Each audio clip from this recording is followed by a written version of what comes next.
en cierto contexto. El jueves pasado fue removido por el Consejo de la Magistratura el juez Luis María Cabral. En el contexto, bueno, en la causa por la cuestión del memorándum de entendimiento con Irán y su eventual declaración de inconstitucionalidad.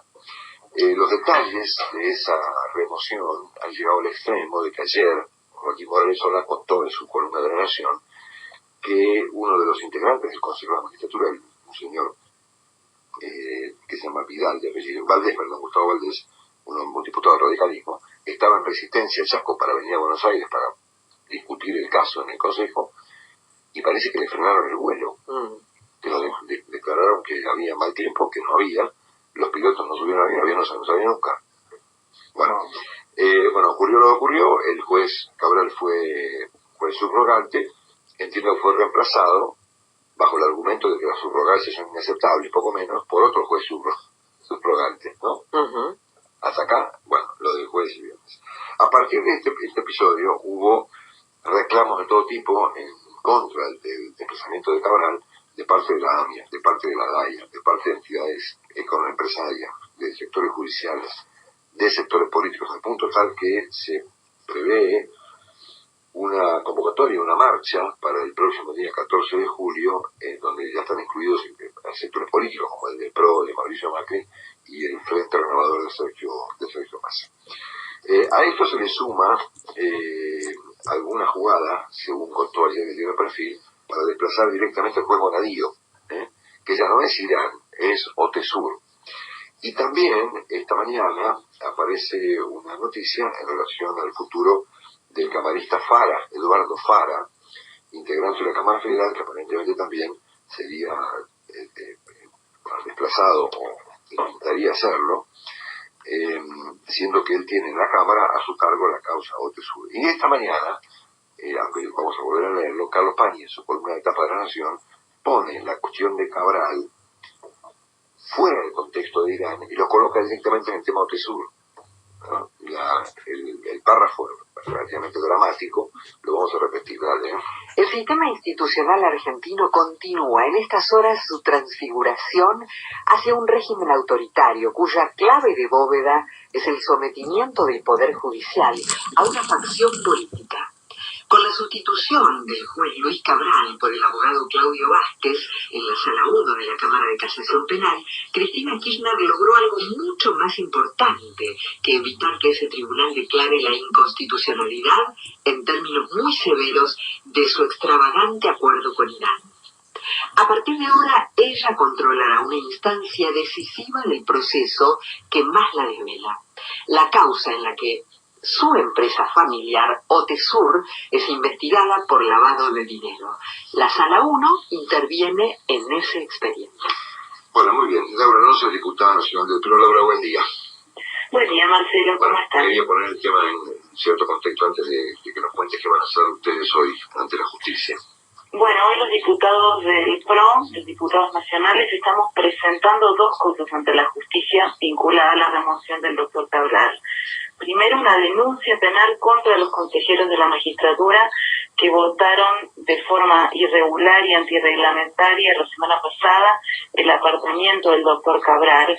Y tengo una pequeña corrección. El juez Cabral fue reemplazado por un abogado. El doctor Vázquez no tiene la calidad de juez de la nación. O sea que es todavía peor.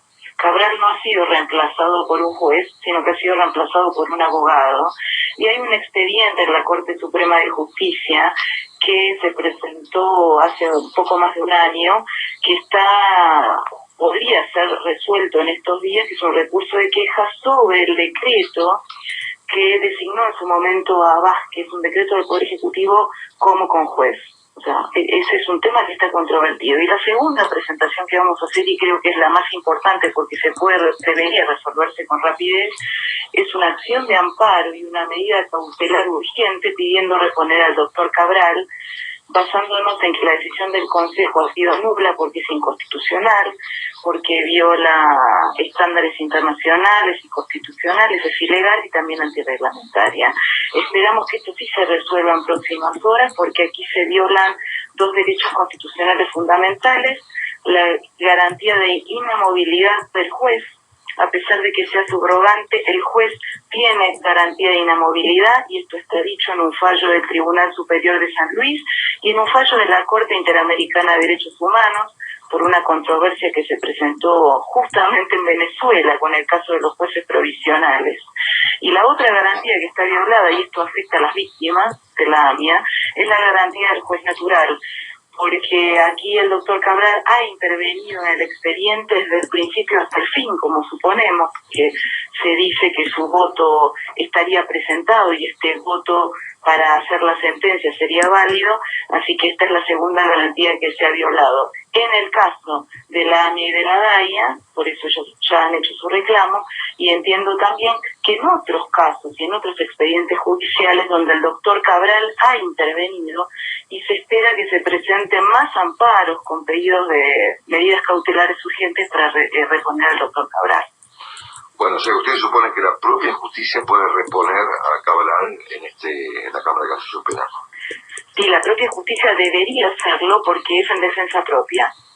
Es en defensa de los propios jueces que son independientes, a quienes la Constitución los ampara por la garantía de inamovilidad, y además debería hacerlo en defensa de los derechos constitucionales de los ciudadanos a la garantía del juez natural. No es un capricho. La justicia argentina, la justicia independiente de la Argentina, ha detenido sistemáticamente todos los avasallamientos que el gobierno, a través de sus mayorías parlamentarias, intentó en estos últimos años. Desde la famosa democratización de la justicia hasta dos leyes anteriores de subrogancias judiciales. Y recuerdo aquí que hay dos fallos de la Corte Suprema de Justicia, que son el fallo Rosa y un fallo sobre asociación de magistrados, donde la Corte Suprema de Justicia habla claramente de cuáles deben ser los principios generales para una ley que establezca las subrogancias en aquellos casos donde un tribunal queda vacante. Pero este es un caso absolutamente atípico, es un claro avasallamiento contra la justicia, es un golpe contra el Poder Judicial, y nosotros entendemos que la Constitución Nacional y los tratados de derechos humanos le dan a la propia justicia argentina los instrumentos necesarios para defender el derecho de los jueces y también el derecho de los ciudadanos. La diputada Laura Alonso. Gracias, Laura, un beso.